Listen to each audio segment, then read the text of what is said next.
Hello and welcome to the Blue Monday podcast. Now in our fifth season looking into the exciting happenings of Ipswich Town Football Club. I'm Richard Woodward and you are tuned into the flagship show, available every week on video and audio for a sometimes irreverent but always informative hour or more of football conversation. So make your Monday a Blue Monday. And joining me for his pod debut, Steve Witten, super fan, football manager / championship manager, possibly. I think it was champ man at the time. Yeah, yes, nice. Joe's predecessor, the Yoda to his Luke, Craig Finbow. Craig, welcome to the pod. Good to have you. Yes, thank you very much. Yeah, thanks first and foremost for the intro and the invite. So yeah, looking forward to it. Long time listener, first time caller. That's what that's basically every time you call into 606 or something like that, you got to say love the show.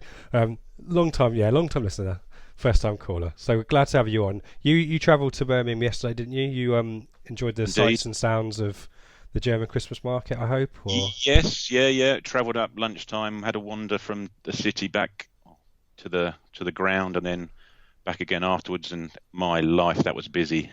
Yes. 6 o'clock on a Saturday evening for the Christmas market was probably not the best thing, but my goodness, that was busy. But yeah, it was good. Nice. Did you drive it or train it? Because every train was packed. Yeah, drove. Yeah, drove into the city and then walked back out to the ground and That's back again. the better way to do it, I think. So one of our mate Matt Macon, who was on a train from Birmingham. I think he got from a Virgin train from Euston out to Birmingham, and got to Birmingham International, which is 10 minutes outside Birmingham New Street. For those of you not from the Midlands like I am, and I think there was an announcement over the tunnelway that said the train was at 250% of capacity, and they needed to start culling people or getting people off the train. So getting people off the roof. Yeah, exactly right. So yeah, exactly. So an interesting trips up for everyone, I'm sure, yesterday. But we'll talk through Coventry City later on. Let's do some news because, firstly, apologies. We and it's not Craig's fault either. We did do a pod midweek for a combination of reasons. Lots of unavailability. And also maybe a little bit of weariness because there's too many games at the moment, Craig. I don't know about you, but I don't know whether I'm coming or going or whether it's a league game or a cup game at the moment. Yeah, too many games and similar opponents as well. So you'd be chatting about the same players that you'd be chatting about in a couple of days' time anyway, I presume. So yeah, we'll be talking about the League One version of Coventry City later on, rather than the FA Cup. But we can talk about FA Cup briefly. Let's go back through the news. We'll go through this in chronological order. I'll get your thoughts on this, Craig. FA Cup draw, Bristol Rovers or Plymouth away if we manage to get past Coventry on Tuesday.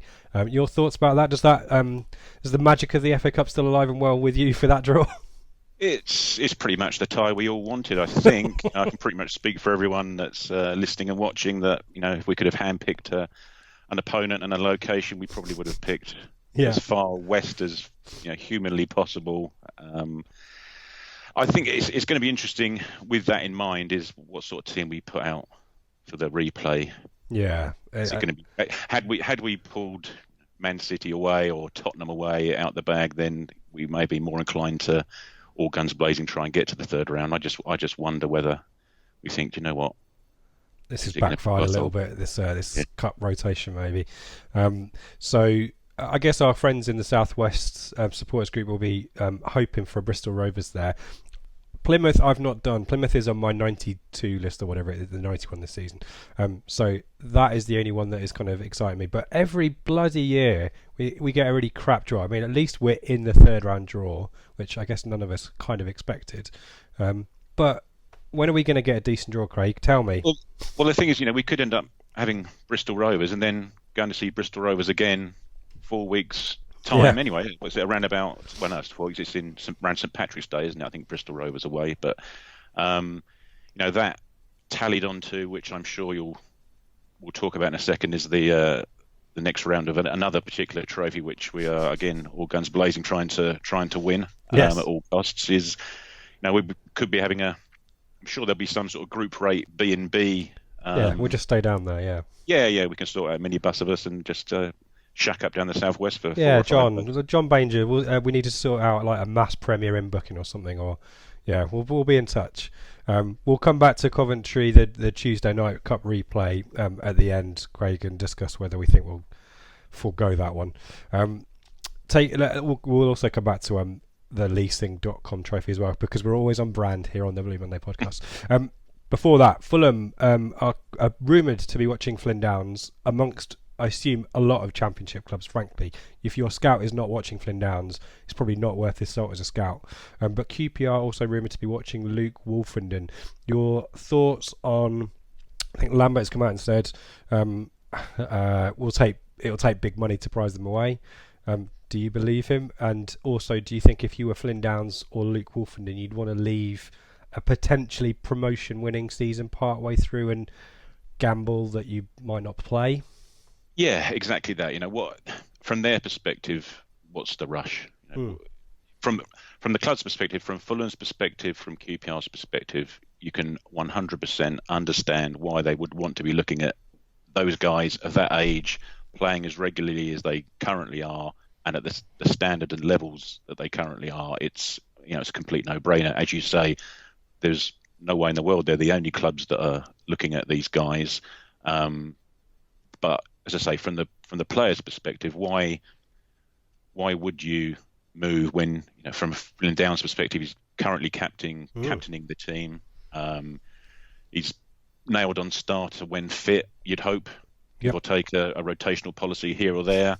And similarly with Wolfenden, is that he's fast becoming the first choice centre back, you would think, and playing well beyond his years in terms of his calmness, strength, reading of games, etc. It's that season away at Swindon seems to have done him an absolute world of good. But why leave in January? If you are going to leave and feelers are being put out there and your head's being turned, I'm not saying that it is, but if it was going to happen, then you'd wait till the end of the year end of the season and find out who else is looking at you rather than jumping ship and heading mid-table QPR. Or I was going to say, do you reckon? I think Downs is Fulham are probably quite an attractive proposition. The way they play, and Scott Parker and so on, he's probably the kind of the model that Flynn Downs, I guess, wants to base himself on. But Wolfenden going to QPR doesn't really. If Wolfenden keeps playing the way he is, surely he can do better than QPR. Well, he only needs to look at the previous blonde-haired ball-playing centre half that we let go ridiculously cheap to think, well, hang on, and I appreciate, Bristol City are they're above where QPR find themselves, but if he plays well, people are looking out for that type of player, and it's not beyond the realms of possibility that he could look a little bit higher than QPR, I would suggest. He could be scoring goals at the Emirates in 3 or 4 years' time, maybe. With no mouth guard in. I noticed he's foregone the mouth guard, the Adam Webster. I wasn't even aware that was a thing. I know I believe Berra had one. Yeah, I think they both sort of, when they paired up. Was it a fashion? Was it? Must have been. Yeah, must have made them look doubly tough. Yeah, I'm going to go and get myself a mouth guard and walk around the mean streets of Warwick. We'll keep an eye on that one. We're also its January windows is slowly getting closer and closer. So there's rumours abound. A guy called David, I want to say Cornell, which makes me think of Andy Bernard from the American Office, if that rings any bells for anyone. He's a goalkeeper out of contract in summer in Northampton Town. With Bart not expecting a recall to us. What's your thought on the Bart thing? Would you recall him and sell him, or would you try and sell him to Millwall? What would you? If there's someone willing to buy him, then yes, recall him and sell him. There's no point recalling him not to sell him, because all of a sudden you've got a wage on your books again that will be ridiculously high. You would have thought, compare it comparatively to others in League One for your goalkeeper.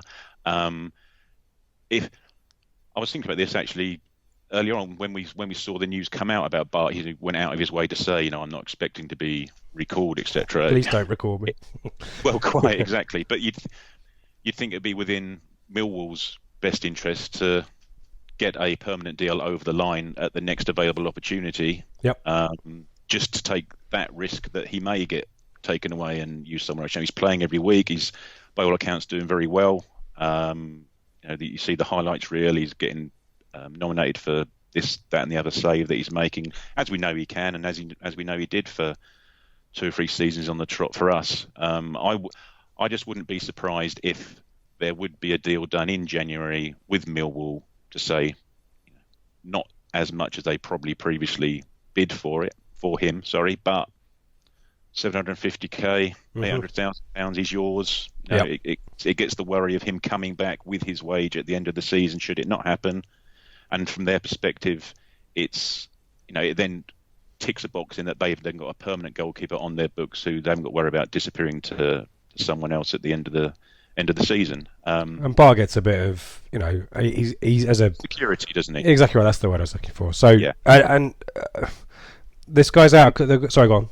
No, I was saying, and that I would imagine is just full circle in around Norris rumours, potentially him getting taken back, and this guy being out of contract in the summer. As it's sort of, I'm not saying it's going to happen, but you can see the reasoning behind why there would be rumours that it may happen. Is that if Bart does go and if Norris does get taken back, there's lots of ifs and buts here, then we would need another goalkeeper. This guy happens to be playing well and be out of contract in the summer. He sort of ticks a couple of boxes, doesn't he, in that respect? Yeah.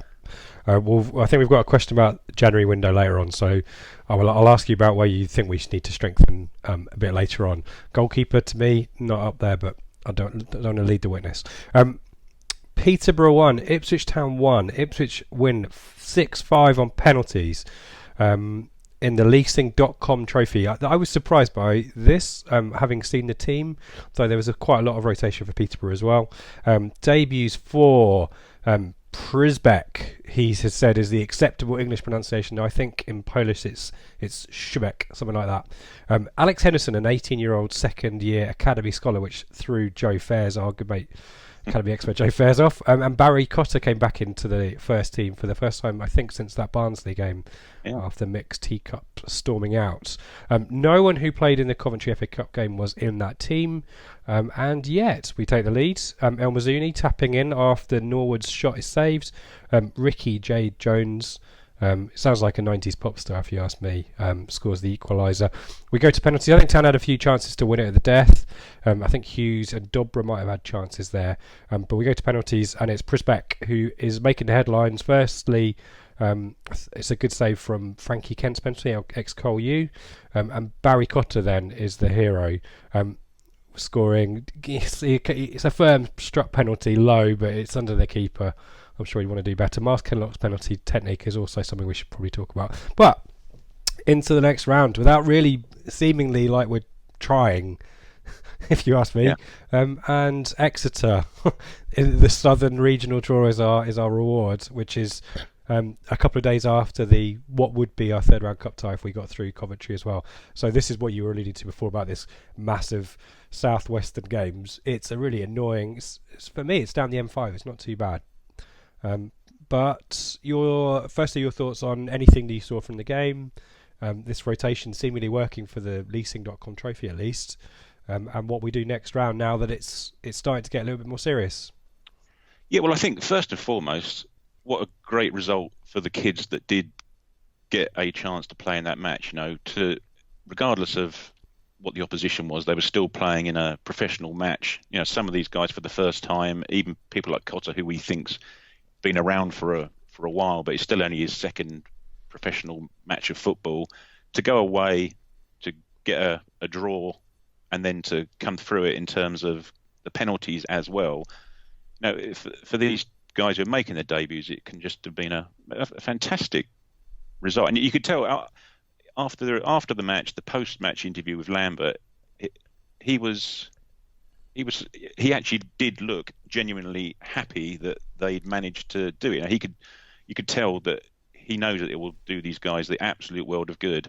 And I would imagine you'll see a very, very similar team to that playing in the next round as well. But I don't think it's a bad thing. It's doing its job that he seemingly wants it to do. It's getting people fitter from a first team perspective. It's getting guys. So Norwood played, didn't he? And Norwood's obviously missed out on the Coventry game this weekend, so it keeps him a little bit fresh. He scored a penalty, I think, in the shootout, didn't he? So he took a penalty, gives a bit to the crowd, textbook stuff. He had obviously had the shot which got tapped in for the goal. Hughes, That was He it needs. was quite a debate on Twitter after that one, wasn't there? Yeah. But see, and what seems to be a bit of a running theme, and it's certainly something that we saw yesterday at Coventry, was he had a absolute gilt-edged opportunity. I don't know, last 5 minutes, whatever it was, he was 15, 16 yards out. I appreciate it was on his right foot, but he could have just the goal could have been sorry, the tie could have been done and dusted there and then. I appreciate the first half we were a little bit under the cosh, but converting seemingly not even half chances to goals, or at least making goalkeepers make saves, is something that seems to be a bit of a thing at the moment for Yeah, us. it does. Yeah, more of that later on. Lambert not happy about Exeter. Again, our Southwest colleagues will be obviously delighted about that, I suspect. Um, I mean, hopefully this is we'll be in this tournament this season, and that's it because we go back up. But this has to be looked at really. This East and West thing, but your Yeah, South seems really bizarre to me. yeah. I was keeping my fingers crossed for Walsall, by the way. They were in the Southern draw as well. That would have been quite Well, a that handy was one the for them. thing, the teams that are left, the teams that were left, and that we could have potentially played had it Leicester, been Notts weight. County, I None think. of them were close, were they? None Yeah, of them were. Well, nowhere's local for us, but none of them were local. yeah. It's Walsall, as you say, Walsall and Stevenage and Leicester's under whoever else. 21s, I think. So Yeah, there's a few games there where you just think, as in teams in the northern draw, where you just maybe you need to draw like a radius outside from every team, don't you? And then try and figure it out that way. It just seems a bit binary to draw a line well, across. yeah. Well, if you drew a radius out from Ipswich, then we probably wouldn't end up playing Same with anybody. Exeter too. It's Yeah. true. Yeah. Give us a bye to the next round. So fingers crossed, yeah, for that one. 6th of January, week commencing 6th of January, that game will be played. So, and I agree with you. It'll probably be another rotation situation, won't it? So, maybe another random youth player will get their chance. Just to keep Joe on his toes. Exactly right. Yeah, yeah. He's get his football manager stats sorted out for the next update. Finally, transfer business actually before January. Midlands-based Dutch-born defender. Levi Ando is to sign in January, an 18-month deal. Had been on trial. Tell us all about him, Craig. Well, if He's if called he's anything, Levi. yeah, he's called. If he's anything like his father, who was a very good player, let's hope it's in the genes. Who's his father? I didn't know this. What am I doing? It's a joke about Levi. Oh man, I always do this. You come Sorry. to as host, my brain stops working. I need things. I'm like Ron Burgundy. It needs to be written down. If you write it on the teleprompter, he will say it. As long as there's no question marks or any punctuation Yeah, in the wrong places. go something yourself.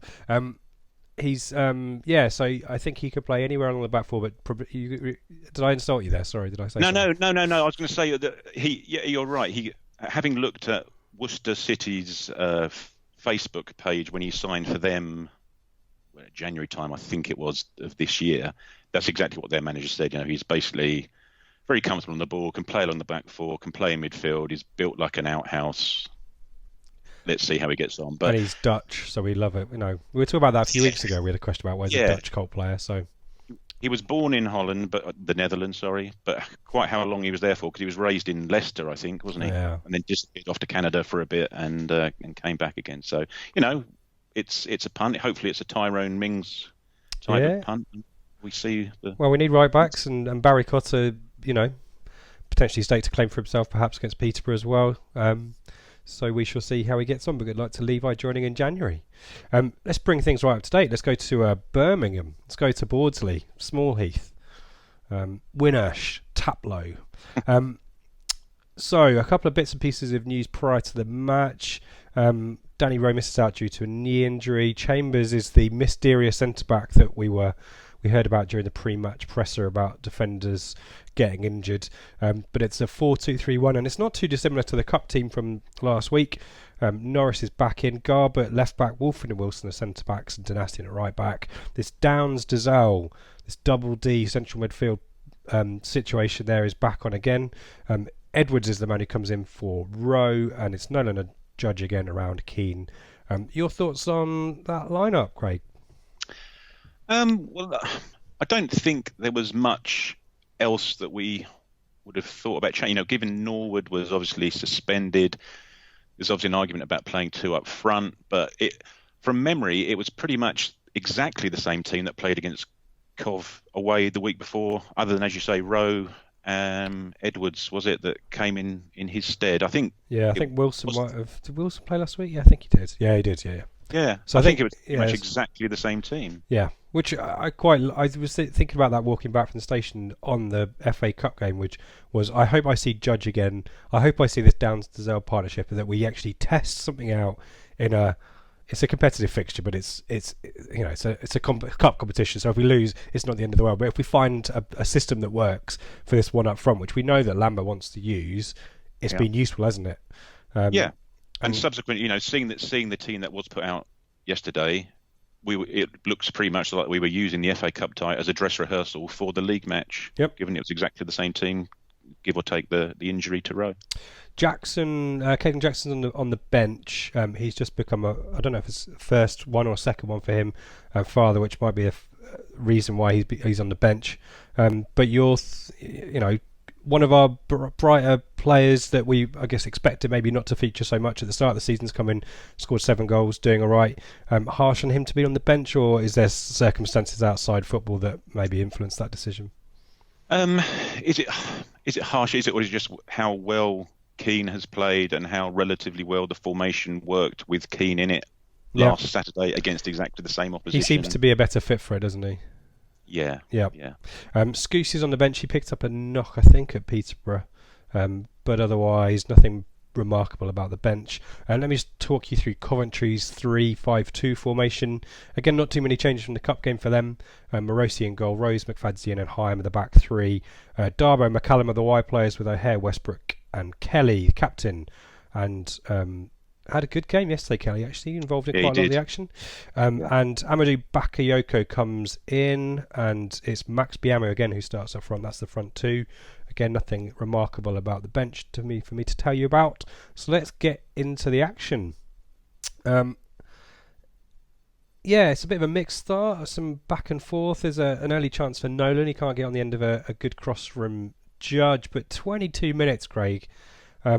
Is this the best bit of passage of play that we've had all season? This lovely sort of 1-2 touch stuff between it's Wolfenden, Danassi and Nolan Dazelle, Nolan Edwards, and then a cross through, and Judge just misses out. It was a lovely sort of front to back move, wasn't it?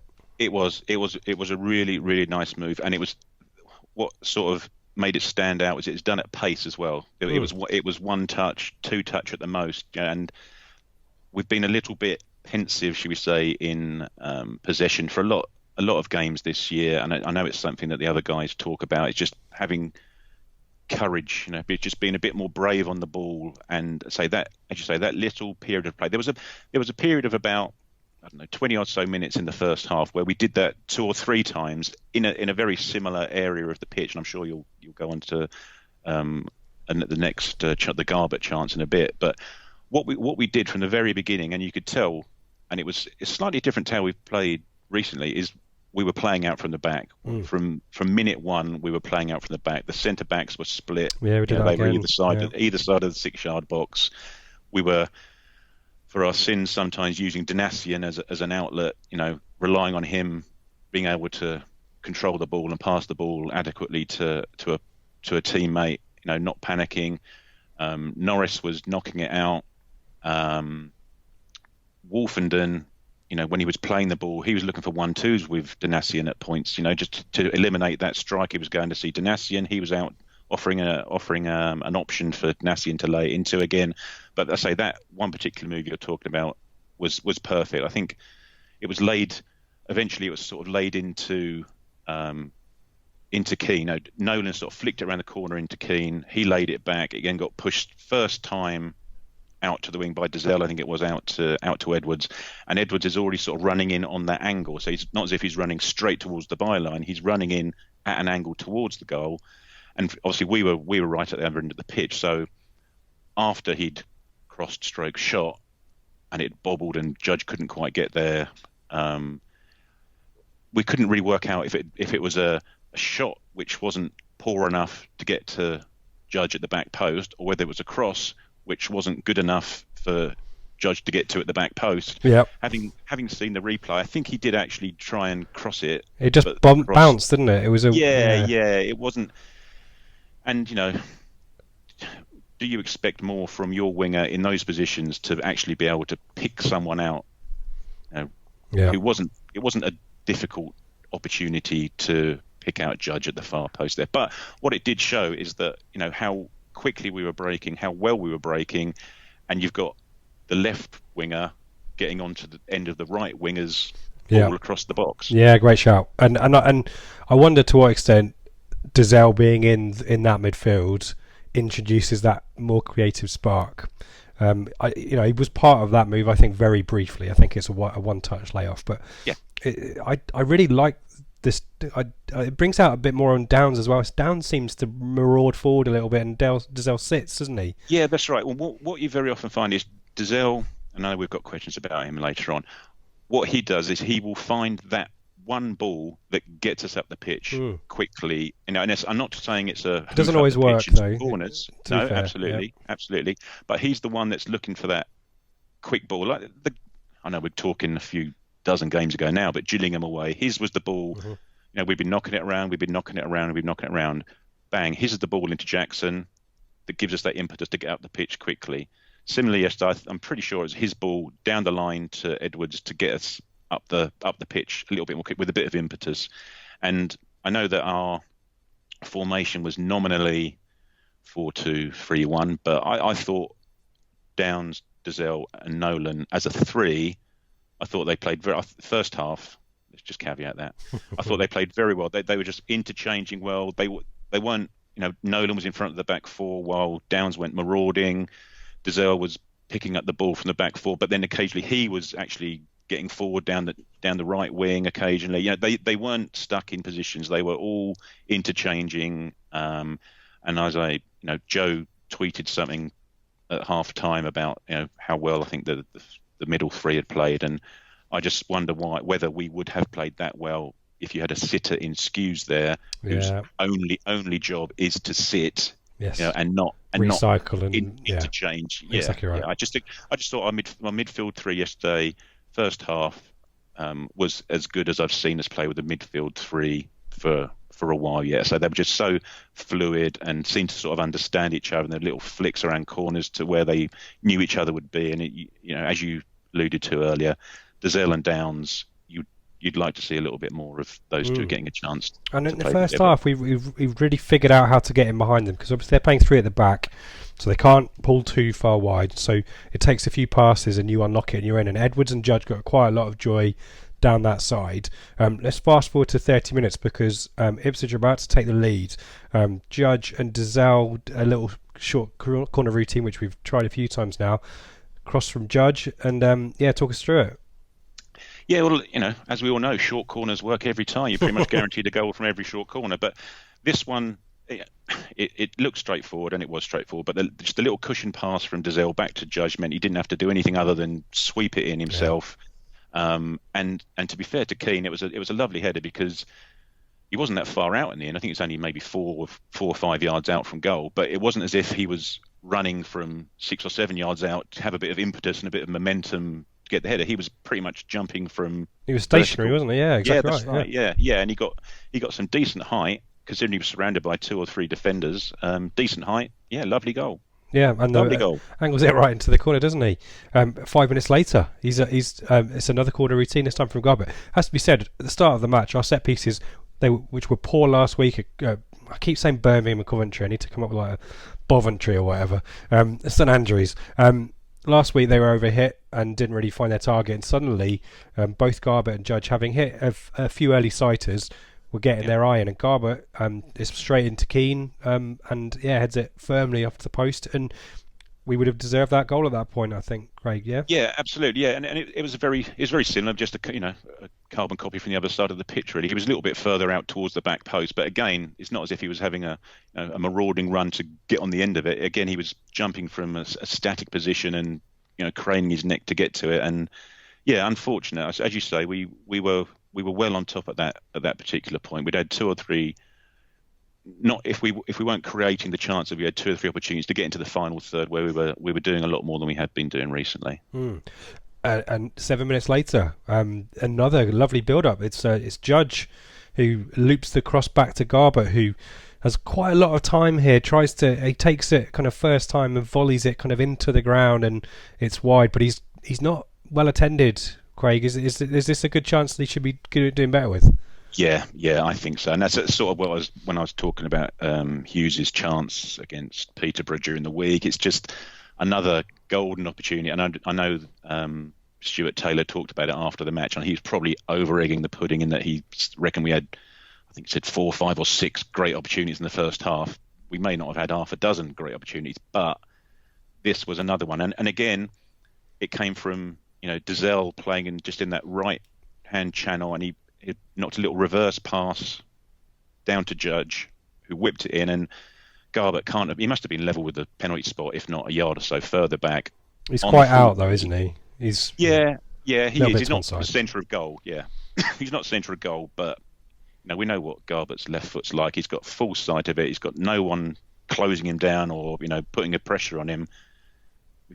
I don't know whether he just tries to hit it too hard and just miscues it or what, but he's got to hit the target. Yeah, and we'll talk about these chances in the context of the whole game at the end. Just before half time, there's a real big chance for Coventry actually. It's Westbrook takes a quick free kick, and O'Hare who scored last week is unmarked and heads over when he should really do better.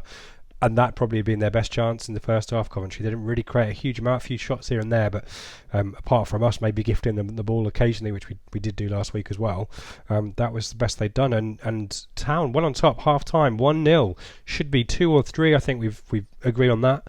And is this amongst the best stuff that we've played this season for you, from what you've seen? Yeah, 100%. No, absolutely 100%. It was just. It does, and it hasn't happened very often, and it hasn't happened very often historically when we've tried to play with one up front, and invariably it is one up front. It's not 4-3-3, it's 4-5-1. And even under Mick, when we tried it, the lone striker was always so isolated. And to be fair, you even hear it now when I've heard summarizes after matches that we've been to. You see it with your own eyes, but you've got Darren Ambrose saying the same thing. You've got Mick Mills saying the same thing, that poor old guy up front is ploughing a lone furrow with very little support. However, yesterday, for whatever reason, and whether it's because we had a different, more mobile, fluid central three, it just seemed to work a lot better. Keane had one of his better halves for us, I thought. Things were sticking to him. He was laying things off. He was obviously won his header from the corners, but he just seemed to be a better fit for it as well. And when he was dropping deep to lay the balls off, as you said, Judge and Edwards were getting forwards to be there for that outlet. Once the ball had been laid back and then pushed forward again, they were the outlet for it. It just worked that first half. It did, and as much as it worked in the first half, it just didn't happen at all in the second half. I'll skip through a lot of these chances. We'll focus on the goal briefly because it is a nice goal for Coventry. We'll come to the end. We'll go through the action, and I'll get your kind of conspiracy theory on what happened tactically in the second half for us to fall away as badly as we did. 53 minutes, Norris has a save to make. Shipley tries his luck from well outside the area, saves it. It falls loose. Biamu can't get on there to snaffle the rebounds. #snaffle. 56 minutes though, it is all square, and after Ipswich having dominated the majority of the first half and having not turned up for the second, unlike last week where Coventry leave it really late, they are getting their equaliser nice and early into the second half to try and take the game to us to win it. It's a lovely ball in from Kelly, who we mentioned at the start, and Biamu, Craig, it's a well taken goal, isn't it? Yeah, it is. And as you say about Kelly, he played well. He played well all match, and even in the first half, I was there with my little boy, and we were saying that they were playing a kind of not a diamond, didn't really work out, but O'Hare was sitting just behind the front two, and Kelly was sort of sitting behind him, and those two dovetailed really well yesterday. Kelly was just sort of orchestrating things and popping balls here and there, whereas obviously O'Hare's the one guy that getting into the box and trying to get on the end of things. But Kelly found himself with a little bit of space, didn't he, in the centre of the field, 30 yards out or so, and he played the straight ball against the guy's diagonal run. Wolfenden probably wasn't as close as he'd want to be. And as soon as he was in the area, you just pretty much knew that he looked like he had scored plenty of goals like that previously, because he knew exactly what to do, where to put it, bottom corner. Yep. We had no chance with that one. And it's not too dissimilar to the goal they scored last week, as in that he kind of takes it to the right hand side of the area and then slots it back across Norris there. But well taken goal. And Coventry, who it's established themselves as kind of dominant force in the match, it would stay that way for the remainder of the second half. 58 minutes, it's a scrap on this. We love a bit of a scrap, don't we? As long as no one gets hurt. Edwards and McCallum and a Coventry sub, I think, are the people who kick off there. Yellow cards all round.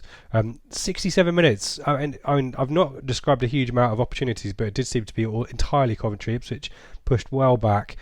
Keane, who had people around him, was very isolated in the second half, and so Lambert is potentially panicking here, and it's a double change to revert to a 4-4-2, but it's square pegs in round holes. Jackson comes on for Judge and goes up alongside Keane, and Scouse comes on for Edwards, and suddenly we've got about 4 central midfielders playing across our midfield 4 effectively, and it didn't really do anything to change it, did it?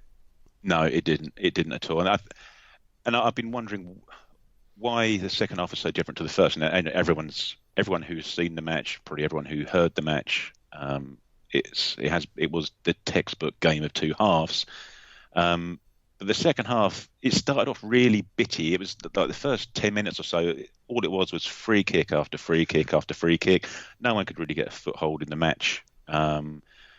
But Coventry had to make a sub, didn't they, just before half time? Yeah. And I think that whether that Hine went off, I think, for Shipley. I think no, was yeah, it? I think they took a defender had to go off, and he was some challenge somewhere. He got taken off, and I thought they brought a midfielder on. They sort of just changed their shape slightly, which gave them more of a foothold in the match. And then I didn't think personally that the changes that were made by us were the right changes to go. We suddenly lost all of our width. We took off both our wingers, so you're going to lose your width. We brought Skews in to sit in front of the back 4. I wouldn't have called it a 4-4-2 because you've got 4 central midfielders on the pitch trying to play that formation. It just looked to my eyes that Skews was predominantly the sitter, and then he had 3 central midfielders in front of him and 2 attackers in front there. Yeah, and we just went so narrow. Yeah, it was a 4-1-3-1-1 formation is probably how I would describe it, and it was as disjointed as that sounds. There's one chance, 87 minutes, where Scouse actually gets involved on the right hand side and whips the lovely ball into the kind of corridor of uncertainty, and Keane can't really get his feet sorted out, and in the end just slips over when really I think all he needs to do is get on the end of it. But that was our sole contribution in an attacking sense, which was a missed cross. It wasn't even a shot on target. Kelly's just before that, 69 minutes, Kelly plays in O'Hare. Similar situation to the Biamu goal. He hits the bar. 85, McFadzean heads straight at Norris when he's unmarked in the middle of the penalty area. We have 6 minutes of added time again, which this week made sense because we had fights, we had a clash of heads, a goal, some substitutions and so on.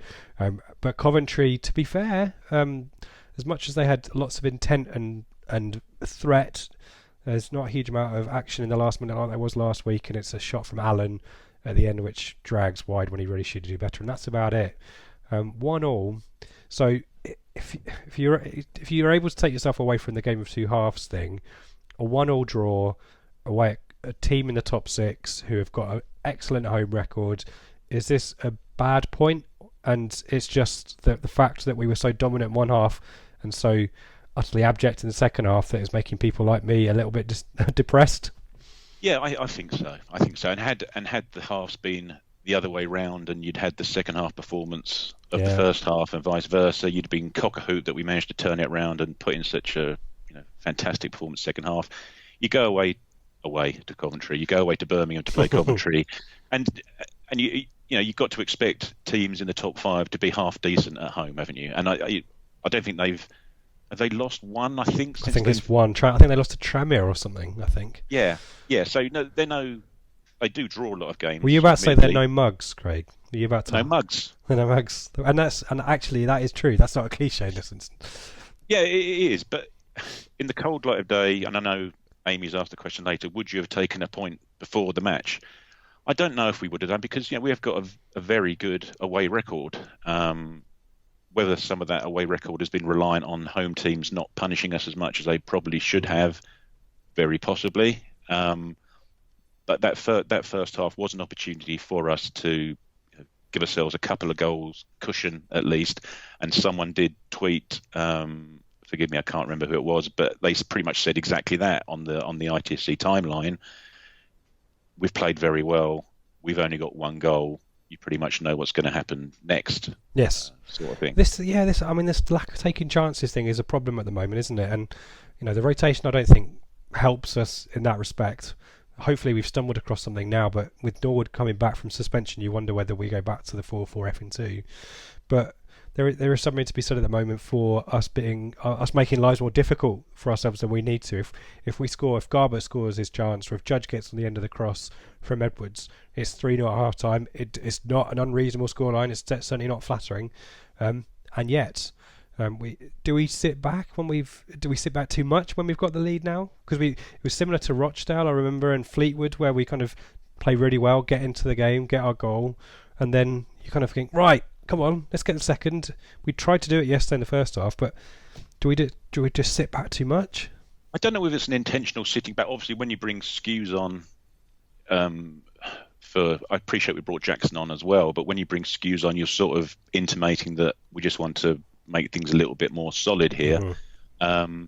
But that was at 1-1, so that's kind of proper damage limitation, right, isn't it? I just thought that change of formation just completely bamboozled us. I don't know if it's a formation that we've tried in training or anything like that, but from what we were saying first half in terms of Nolan, Dazelle and Downs all playing well and fluid and changing positions with each other, all of a sudden we had poor old Flynn Downs having to pull out to the wing to cover their fullback, who now had full reign of getting down to our fullbacks. There's no one in front of them to stop them, so Downs was getting pulled out of position to cover the wide midfield position, which therefore meant he wasn't in the centre to create havoc and get involved and get stuck in as he does. And also potentially he was doing, Kelly was not really involved in much in the first half, and maybe that disjointedness or the lack of structure to our midfield gave him the space to be able to pick off these passes that gave him the good chances.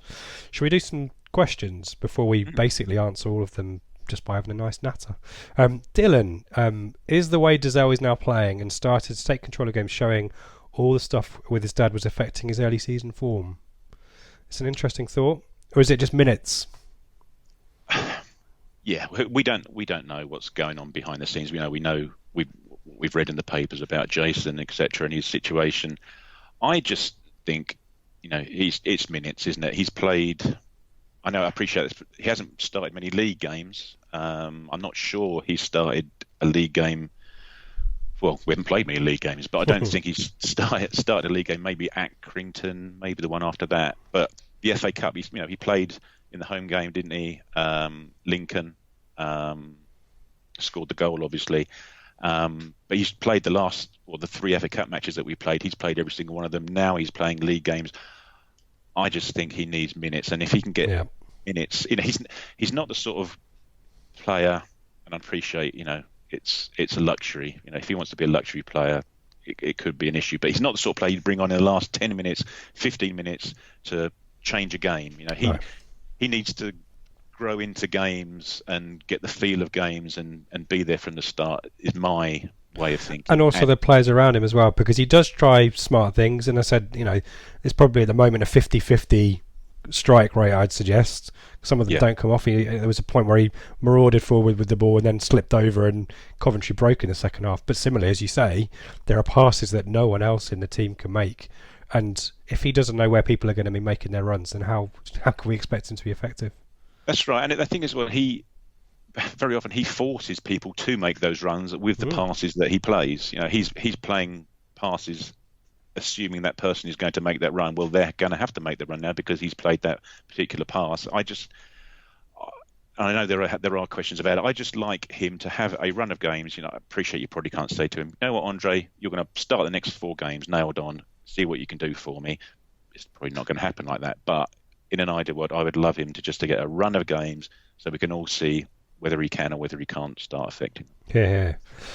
Peckham Blue. Isn't the positive side to all of this that considering we're on a poor run of form and not playing well, that we're not losing games and there is increasing competition for places? He's got a point, hasn't he? Yeah, very much so. We're not losing them, but are other teams around us winning theirs? We're not losing matches, so we're getting a point. We're getting a point. But are other teams around us, below us, getting their wins and therefore closing gaps that previously weren't there? True. Yeah, well, we need to get out of December into January before I think the league table is properly, because Wycombe had their Bury match off over the weekend, so there was no stretching of the lead. But Blackpool are starting to put runs together, aren't they? We'll go through the roundup in a bit. Yeah, but that's right. But you can still you look at the league table, and there's still teams who have played 17 games and some played 19 games. There still is a discrepancy in terms of the league table. Yep. Lee Forsdyke, we've talked about this. Would you have taken a draw before kickoff? You say yes to that? I'm going to say no to that. I agree. I think we need to, in any game in League One, we should be looking to win them, I think. MW, wouldn't it be more helpful and supportive to celebrate the first half rather than focus on the second? I think we talked about that as well. But he's got a point, hasn't he? And as my mate Chris made exactly the same point, flip those halves around, I think we all come out quite happy after the essay, don't we? Yeah, that's right. But if you're within the coaching team, management team, which half are you going to be focusing your thoughts on this week? You'll be focusing your thoughts on why the hell it went so badly, not badly awry. Didn't go badly awry. We just didn't turn up, did we? It just stopped working, didn't it? And just to add this thing, so Crabwalk, Rob Crabwalk, do you agree that seeing us capable of playing 45 minutes of great football was more encouraging than seeing many of our wins? I don't know. I think. Given the choice, I'd have had a shithouse 1-0 win yesterday. Thank you very much, and taking it from there. But we yes, as he points out, the wins that a lot of the wins that we have had this season haven't been dominant displays. You and I, we were at Fleetwood, we were at Rochdale. They were similar sort of. Fleetwood's probably the best one, isn't it? Fleetwood, where we in terms of 3/4 of the match, we were Yeah. But you're right. Yeah, even the big resounding home wins have not been full 90-minute games. ITFC Wales, Borodar, 4 points behind Wycombe now and only one game in hand. Peterborough scoring for fun and Portsmouth rising up the table. When's the right time to worry? Oh, ITFC Wales, don't worry. Be happy. Let's hope we don't end up like Sunderland's second season in League One and sitting 11th. There's a big old debate and there's quite a few people chiming in on this on the ITFC Twitter last night. I'm in the I'm always the glass half empty. I want us to be doing better, but there are people saying, look at the league table, look at the fact we're not losing these games. Should we be getting worried at all, Craig, about this stuff, or am I being too precious about it? I think we should be getting worried about it if we were losing matches. As we just spoke about, we are drawing matches. What I think we just need to wait to see where we're at and where everyone else is at once we've played Wycombe again, New Year's Day, because there's a good chunk of matches now in the next 3 weeks. We're playing some teams around us. Rovers and Bristol Rovers, Portsmouth, Wycombe, Wycombe, Lincoln, So there's and if you actually look at the fixtures, a lot of those guys are playing each other as well. If the majority of them are playing at least two of those other teams in and around the playoffs as well. So I think by the time we've played Wycombe again, and we pretty much know it's a nailed-on win. We're on Sky, etc. But once we play that, I think we'll have a really clear indication of where we're at, where the league's at, whether we need to panic. At the moment, it seems like more of a stutter than a blip or exactly right.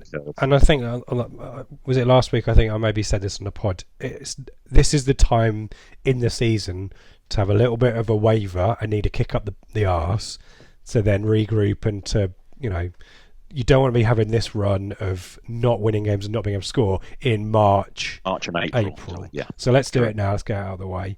So ITFC Wales, that's Easter is if around Easter time if we're still drawing or not scoring too many, that's when to worry. Andy Grimes, we conceded 77 goals last season and so far only 13. We should be looking at this as massive progress. This team has gone from being a complete basket case to a well organised unit. We are not the finished article, but should we just be thankful for where we are? Just to add context to Andy's question, which I think is fair, and he's trying to find positives there, which I'm also applauding. As I'm a glass half empty kind of guy, Craig, we are in a division below. We are, and I think that goes an awful long way to explaining why our defence is all of a sudden an awful lot because better. Other teams are shit at scoring goals, isn't it, basically? Well, that's what I'm say alluding like to. That, if you wish, yeah, I'd say they may not be quite as proficient up front as teams in the championship. Yeah, get your thesaurus out. Jack Barham, would Dazelle now nail down a starting spot after being impressive every game he's played recently? I think you've said as much that you'd like to see that. I guess we don't know. Here's a question for us. I don't think anyone's asked this. If we go back to 4-4-2 against Bristol Rovers on Saturday, having played that 4-2-3-1 system with Keane up front, with the midfield configuration as you've called it, and we go back, Dazelle's on the bench, it's Scouse and Downs, it's wingers again. Does that erode some of the kind of good work that admittedly the results haven't followed, but has been established over the last couple of weeks? Yeah, I think so. I hope Paul Lambert is as tactically fantastic as he thinks he is, because we seem to be, we're changing formation, we're changing players, and I know it's a hoary old subject and it's been done to death, but it would be nice to have a formation that we can hang our hat on, that we know works, that the players know works. I'd argue if we do go 4-4-2, it has worked. There was a half decent partnership forming with Jackson and Norwood. Jackson was, I think Southend. We were at Southend. He set up both of Norwood's goals that match. There was something starting to click there. My issue being with 4-4-2 is that central two in midfield. I don't think you can play Cole Skews in a central two in a 4-4-2. I just don't think it puts too much emphasis on the other guy who's playing alongside him. Agreed. Similarly, can you play Andre Dazelle in a 4-4-2? Again, does it put too much emphasis on the guy alongside him for different reasons, which inevitably will be Flynn Downs, who just either needs to get a hell of a lot fitter because he's doing 2 men's worth of running, or you'd argue he does cover Cole Scouse work as well, and you just allude to that as well. Benjamin Airier, question about Will Keane, who is definitely a Marmite player. I think that you were quite effusive about him. I thought he was okay yesterday. The guys behind me, a couple of rows behind me at the front of the away end, were not happy with Will Keane yesterday, particularly second half. I learned lots of new words that I didn't know before. Would Will Keane, Ben asks, would Will Keane be a good player for us in the Championship? For me, he possesses all the attributes to become a top player for the club. I'd like him to become a good player for us in League One first. Yeah. Let's not go overboard. He did well. I thought he played as well. Yeah, let's say he wasn't brilliant. He played as well yesterday in the first half as I think he's played for us in that position, in that link up, one up front position. I thought he did it very well first half. Second half, he was anonymous for whatever reason. I don't know why. He had someone up there with him that didn't click at all with him and There's Jackson. a bit where Jackson got in down the left hand side and he did a couple of times, floated across back over, and Keenan got a Scooby-Doo where to be. There's no linkage. There's no understanding between those two, is there? No, they look like strangers. You can see that Keane that his upbringing was decent. He's obviously Man U academy, etc., etc. You can see that, but if you're a striker, you need to be scoring goals more so than he has done so far in his career. I don't know how old is he? 26-ish, maybe a little probably. bit older. Yeah. Yeah. Well, he just doesn't show the instinct, does he? As you say, he's clearly got good attributes and a good. He's been schooled well on the basics, but I don't think he's he doesn't strike me as an out and out forward. He's an attacker, isn't he? Yeah, his stats bear that out, don't they? He's scored a dozen goals in his career. Is that right? Is that a stat? I don't know. It's going to be around about. Let's call it a stat. Controversial. I'm not saying it's a truthful stat. We're going to call it a stat. Give me some experts. In terms of his goals per se, and I appreciate he's been injured for a lot of the time, but he doesn't score hatfuls of goals so far in his career. Will Airy, we're on exactly 2 points per game now, so there's nothing to worry about, right? And then there's everybody stay calm, Jeff. I think we've dealt with that one. I think let's see what happens over the next few weeks. FPL. Just say that yes, we are on 2 points a game, but after we played, let's think, Fleetwood, we were probably nigh on 2.5 points per game. Yeah. So that downward the trajectory. The curve isn't going up currently. We just need to get it pushed. FPL Tractus asks us about the blip. When does the blip that every team has turn into a season-turning change of form? I think we've probably dealt with that one. Hopefully it isn't, but time will tell over the next couple of weeks. Arthur Pickthorne, is becoming increasingly obvious to me that a fit Teddy Bishop would be doing real damage in League One. Different to our other midfielders' ability to dribble from deep, could Bish be the missing piece of the jigsaw? A fit Teddy Bishop. Is that There's oxymoron? Is that a thing? Yeah. Yes, I'm sure he would be. I'm sure he would be running games, and as they state, that, and as we were talking about earlier, it's just having that courage in midfield to either break the lines with the ball, break the lines without the ball, dribble past a player, have a shot from distance. That's our midfield is sorely lacking. It's just people who have shots. There was a point yesterday, to be fair, Downs, he broke forward, didn't he? He broke, and all of a sudden it sort of separated up for him, and he thought, well, here we go, just get it on target. But he skewed it wide, didn't he? We just don't seem to have that. How many shots do we have from 20, 25 yards out in open play? Not too many. Yeah, exactly right. Glory Days artwork. Why all the negativity from supporters?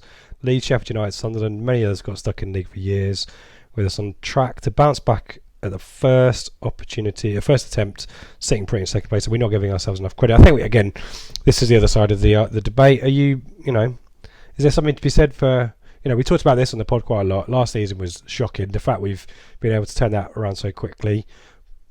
But to question, I think, what we're seeing a little bit. Yeah, I just wonder whether we're sort of suffering from turning it around too quickly.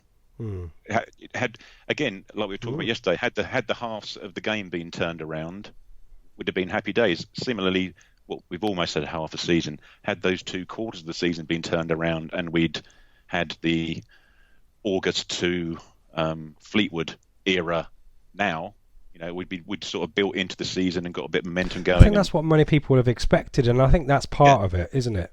We probably expected a slow burn start with some tricky games, and then to build into that season. And then the other way around is a little bit more frustrating, isn't it? We started too well. Damn you, Lambert. Joe Fairs, would this side be improved by Steve Whittam? Which side would not be improved by Steve Whittam? Let me throw that one back to him. He asked us about Andre Dessau as well. I think we've dealt with that. Dommy Boy, we have drawn 3 league games in a row. I don't know if that's right. Sitting second league. Are we panicking on Julie? I think we dealt with that one. Jason, looking forward to your debut. Given the potential repercussions of failure to win promotion, is January's transfer window the most important since we've brought in Marcus Stewart? Any question with Marcus Stewart is going to get answered. Is January big? Yeah, I wouldn't say it's the most important since Marcus Stewart. I'd say it's probably the most important since Freddie Sears and Noel Hunt and Paddy Kenny. Good shout. Yeah, 14, 15. Seb, friend of the pod, what is causing our inability to play well for a full 90 minutes? So we've talked about this a little bit, but he's proposing fitness issue, on-field relationships, formation familiarity. Is Lambert being reactive rather than proactive? Any more business BS terms I can give there? Does he not do enough blue sky thinking? Does he need to do a little bit more synergy? Just push that envelope, doesn't he? Just needs to push that envelope. Fitness, that's an interesting one that I'd not thought about. Is fitness a factor? Are we exerting ourselves so much that we can't do anything apart from sit back? Yeah. Yesterday I thought it was a formation thing. I thought that formation change just foobarred us, basically. Whether it's a fitness thing, I don't know. I don't think any of our guys are particularly unfit. They don't look like they're running on empty towards the end of matches, to my eyes. Whether you're just asking, yesterday you're asking too much of Flynn Downs to do sort of 2 positions worth of work. We just lost hold of the game, which we had full control of yesterday. If it is a fitness thing, whether it's rustiness rather than fitness, that these guys aren't used to playing 90 minutes matches Saturday, Tuesday. I think that one will rumble on a little bit longer as well. Again, we've had the chat in the pod about whether we just need to accept that we're not going to be able to do that, and League One is a bit weird. Let's end with this one from Mullet, who I saw yesterday along with about 10 other people in the post office vaults. Hello to all of you. Should Lambert give Keane and Jackson some time together, or are we past the point of throwing together every combination until one wins us a game? It didn't look like it had legs, that partnership, did it? No, it didn't. Mullet's thinly veiled snipes. You've seen right through it. Less and less thinly veiled as time goes by, don't they? There wasn't anything there yesterday to suggest that they're an obvious, natural fit that will just click without any real time together or work on the training field and things like that. They were playing like two individual strikers, still playing their own individual game. As you say, there was a point, and it happened a couple of times second half, where Jackson got in at that corner right in front of us, didn't he? And a couple of times he looked up, and a couple of times either he chose the wrong option or didn't have anyone there. Or I don't think he chose the right option in any of those situations. Either because he had no one there, so the option is then to hold the ball up and wait. Every time he crossed it, though, he either crossed it straight into the centre back or crossed it over the top of Keane. I don't think he had a particularly good second half cameo there, which makes me even more keen to see maybe one up front again on Saturday for a bit of continuity. But we'll talk about Coventry, the cup replay, and a little bit about Bristol Rovers at the end, shall we? That's the questions. Thank you everybody for those. They were good. Let me quickly do the roundup, and then we'll finish off with some player stats, right, which I know Craig is excited about. Blackpool are the form team at the moment. 3-1 winners over Fleetwood yesterday in a Northwest derby. Bolton getting some points on the board. 2-2 draw there against Wimbledon. Bristol Rovers came from 2-0 down at home to Southend to win 4-2. Bloody hell, Southend. Just end of season now, eh? Burton also on a poor run of form at the moment. 2-0 defeat at home to Lincoln, who hadn't been particularly great beforehand. Doncaster 1, MK Dons also struggling 1. Gillingham 1, Sunderland 0. That Parky bounce has not happened at all, though, has it? No. They are going to... Yeah, it's going to take quite a run of form to get them back on track. Oxford 0, Shrewsbury 0. Oxford having previously been on a good run. It's a little bit wavery as well. Portsmouth 2, Peterborough 2. That's a good result there. I guess for well, who's that a good result for? I guess that's a good result for us, isn't it? Yeah, I think so. Yeah, yes. You don't want either team to grab 3 points, due regardless of who it is. But I know we've got Portsmouth shortly. They don't tend to not score 2 goals a game. They score a lot of goals, Portsmouth. I know everyone thinks Peterborough do score a lot of goals, but Portsmouth aren't far behind them. Certainly recently, in terms of the amount of goals they score per game. Rotherham also potential top 6 challenges. Defeat home to Rochdale. And ending with Tranmere 1, Accrington 1. I've got very little to say about that fixture. Looking at the league table, so a weekend off for Wickham, still top with 40 points, obviously. We are 4 points behind them with a game in hand. Peterborough still maintain that 4-point gap to them. We played 1 game less than Peterborough, and the rest of the top 6 is Blackpool, Bristol Rovers, and Coventry still hanging around there. Oxford just outside, as are Rotherham, and Fleetwood, who are really stuttering. Really, it's a win-lose kind of situation for Fleetwood at the moment. Portsmouth are 10th, but are on a good unbeaten run at the moment, and that's the league table. I'm not going to do the extrapolate. We are on 2 points per game though. Craig, let's learn a little bit more about you. How long have you been watching Ipswich Town for, firstly, unless that's an offensive question for you? And who's your favourite player been? We've mentioned him already, but can you tell us about your favourite player for Ipswich Town, or your favourite era, maybe? Yeah, let's think. Well, similar to a lot of youngsters, I took my milk crate onto Churchman's early doors. The first game I remember was 1982. John Walk scored 4 goals in a 6-1 defeat of West Bromwich Albion, I believe it was. I may have been to a couple of 0-0s before that, but that's the one that sticks out in my head. And so I pretty much dovetail nicely with the end of our fantastic era of football. So I joined just as Bobby Ferguson was taking over, and so you saw the wonderful the mid to late 80s era where that's it. Yeah, brilliant stuff. Yeah. So my sweet spot was probably that 90, 91, 92 era, the first promotion to the first promotion to the first Premier League. That was when I was 14, 15, 16 years old. So that was my the John Lyle years, crazy era. Yeah. And favourite player during that time? We all during know. During that time, well, you could go with the obvious ones, but I'd like to go with the guy who arguably single-handedly got us promoted that season from right wing, Steve Whitten. Steve Whitten. What a player. So I'm going to test your knowledge on Steve Whitten in this week's Play Your Stats Right, as if you weren't expecting it. These is related to the pubs he used to go to in and around Colchester. Exactly right, yeah. How many pints a night? I've been keeping notes. I have got his career appearances and goals for each of the teams that he's played for. You can pick either of those, and I just want the higher or lower. It's going to be quite a quick one, to be fair. We could do them both if you want. Well, it's up to you. We'll go appearances, shall we? Go appearances. And let's see how well you know his career trajectory, or is it just the Ipswich years that you're most interested in? We'll soon find out. Oh, blimey. So, where am I going first? It's close to home for me. He started at Coventry, I believe. 78 to 83. I will give you the first one. 74 appearances for the Sky Blues. Next up, where did he move to in 83? I believe he got his boyhood dream club move, West Ham United. Yeah. Higher or lower than 74 appearances for the Hammers? I can't imagine he played that. No, lower. We'll go lower. Do you want to have a guess? 32. 32. It's 39 for West Ham. And then after West Ham in 86, where did he go to next? There's a loan spell in there which I've kind of merged in together. Do you know? Yeah. He moved back up your way again. It's a bit of a yo-yo, yeah. Back up to Birmingham. Yeah. That's it. 3 odd years at Birmingham. Higher or lower than 39 appearances? It would have been higher.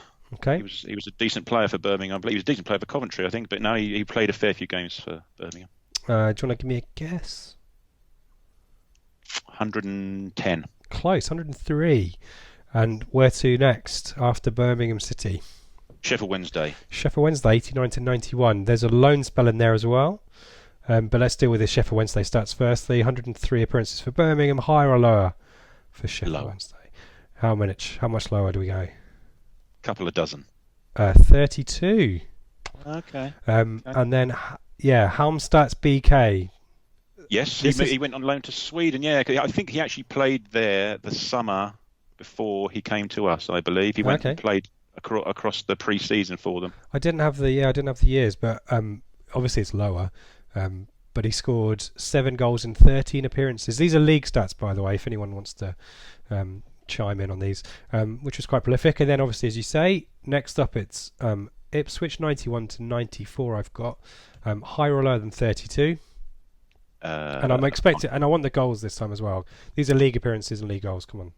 January 11th, 1991. 2 o'clock in the afternoon. I can't remember his debut might have been on the 13th. It was against West Brom. We won 1-0. He played up front, and he got man of the match in Match Magazine. Not my words, the words of Match Magazine.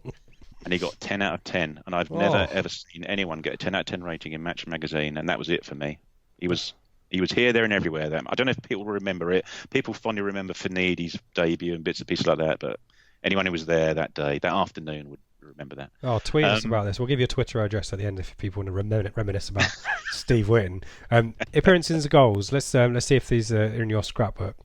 Right. Let's think. So how many years do we say? 3, wasn't it? 3 and a month or 2. 82. Not quite. It's in the 80s. It's 88. How many goals? And what's your favourite Steve Whitten goal as well, while we're at it? That Cambridge Cup one is a decent one, no? Yes. The left-footed.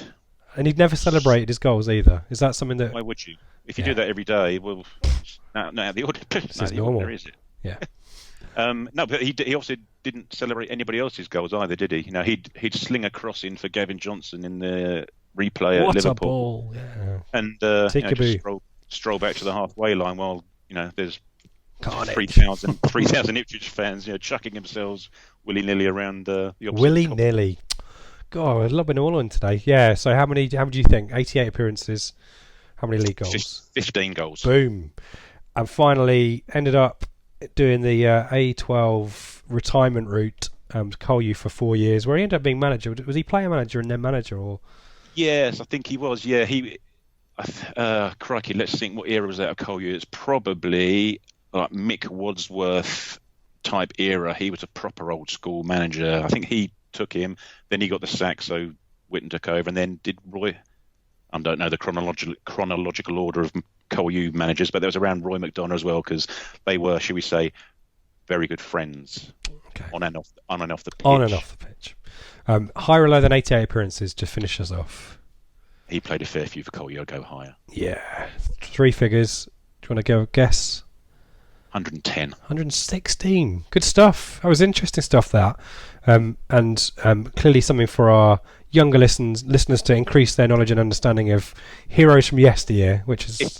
If there's been a more niche higher lower game than that, I must have missed it. I love to, I'm just a service to the community, Craig. Brilliant stuff from you. Thank you for joining us for that. Let's just finish off with a little bit of a look ahead to the week ahead. Hopefully there'll be a midweek show. I'm keeping my fingers crossed. I just need to coerce someone to actually turn up. So we'll sort that out. And Saturday, it's Bristol Rovers, isn't it? Which is it's a big game. But Coventry Cup replay, we talked a little bit about that start. More rotation, do you think? More changes of formation? And we sacrificed our third round spot because we don't want to do the travelling? Yeah, possible. Who knows? Who knows what formation it's going to be? Who knows what personnel it's be?